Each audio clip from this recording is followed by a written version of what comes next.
ऐं समोसनि ठाहिण जो तरीक़ो बि तमामु ईज़ी आहे, तमामु आसान आहे। डबल पटी बि माण्हू इस्तेमालु कंदा आहिनि। जेकॾहिं तव्हांखे लॻे थो त पटी तमामु सन्ही आहे, डबल पटी जो इस्तेमालु कयो, या का पटी जीअं ही पटी हितां फाटे थी, को इशू कोन्हे, हिन खे डबल यूज़ कंदासीं।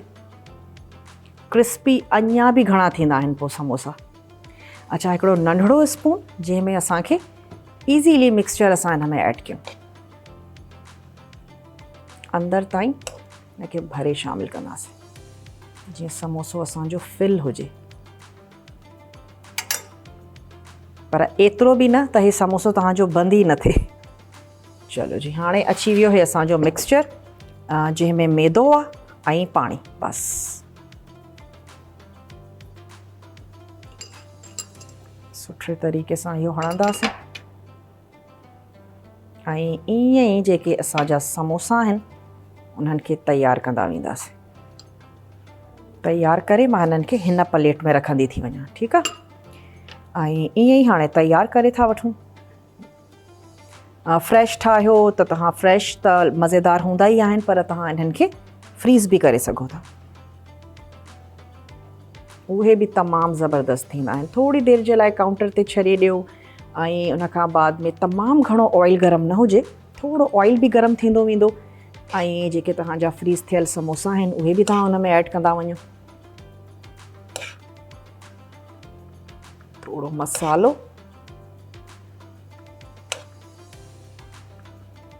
बसि एतिरो मसालो हुजे, हैंडलिंग तव्हां आराम सां करे सघो। मैदे जो मिक्सचर, समोसा असांजा रेडी था थियनि।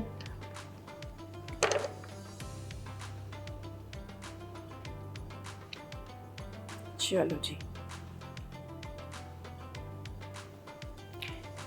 ठाहिण जे लाइ जेकॾहिं असांजो कैमरा फोकस करे कुझु बि न आहे, हिनखे हीअं फोल्ड कयोसीं, हिकिड़ो ट्रायंगल ठाहियोसीं ऐं उनखे ई तव्हां रिपीट कंदा वञो। बसि तमामु ईज़ी आहे। स्पून नंढड़ो था खणूं,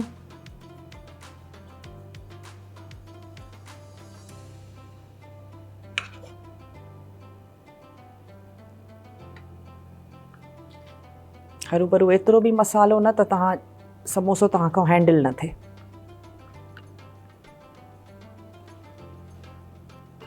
सुठे तरीक़े सां मैदो, असां सां ताउन कयो आहे तलो कुकिंग ऑयल ऐं बनस्पति गिह वारा, जंहिंजो चवणु आहे त असांजे माहिरनि खे इन्हनि ते 70 साल खां वधीक भरवसो आहे। डिफरेंट जेका आहे असां हिननि जी ज़बरदस्त स्पेशल पैकेजिंग आई आहे इन रमज़ान में ऐं ज़बरदस्त बचत आई आहे, त तव्हां बि पंहिंजे घर में खणी अचो ऐं जेका हिननि जी ज़बरदस्त बचत आहे उनखे इंजॉय कयो।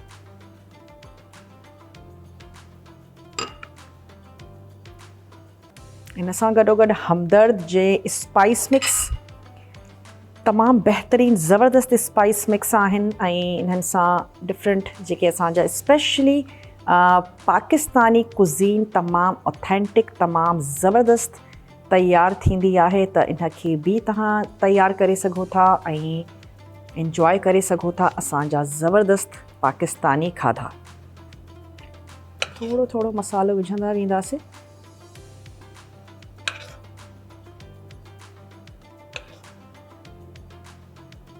चलो जी,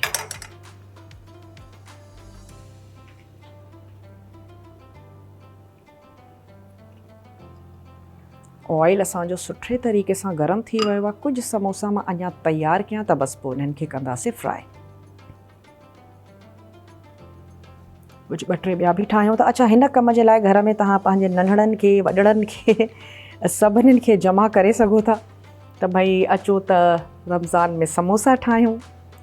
ॿारनि खे उअं ई वॾी दिलचस्पी हूंदी आहे रमज़ाननि में त अमड़ियूं छा थियूं कनि किचन में, कॾहिं शरबत ठाहींदा आहिनि, उन्हनि खे तव्हां रूह अफ़ज़ा ॾेई छॾियो ऐं हो शरबत तयारु कंदा, या तव्हां उन्हनि खे समोसा ॾेई सघो था त हो समोसनि जी सुठे तरीक़े सां वेही फिलिंग कनि। ॿार ॾाढे शौक़ सां इहे तमामु कम कंदा आहिनि। चलो हिनखे फिल था कयूं।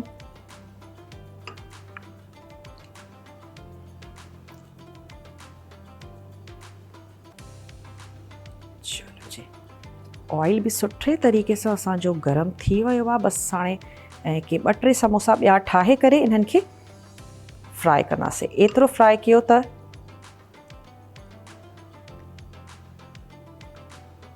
गोल्डन कलर जा तव्हांजा जेके समोसा आहिनि से रेडी थी वञनि।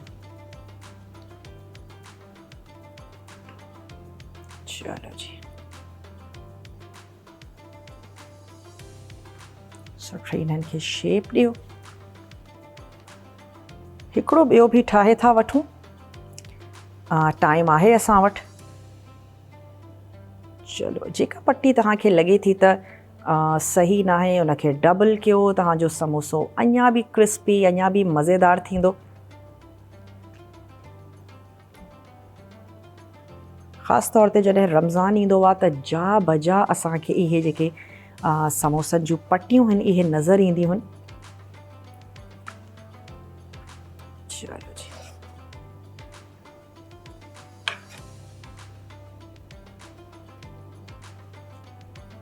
चलो जी, ये भी ऐड कयोसीं।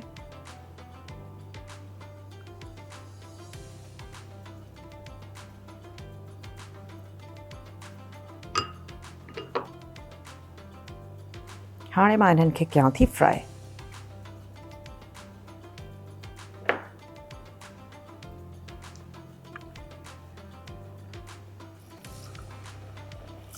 सुठे तरीक़े सां असांजो तलो कुकिंग ऑयल गरम थी वियो आहे।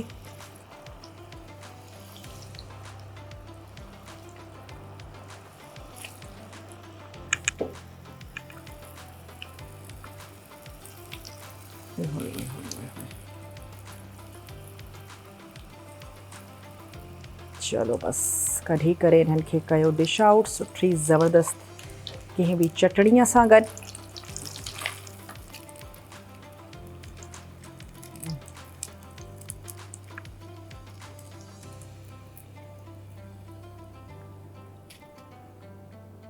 चलो जी, तलो कुकिंग ऑयल में अॼु असां तयारु कयासीं पंहिंजा स्पेशल समोसा ऐं इन्हनि खे स्पेशल ठाहे थो असांजो हमदर्द जा ज़बरदस्त स्पाइस मिक्स।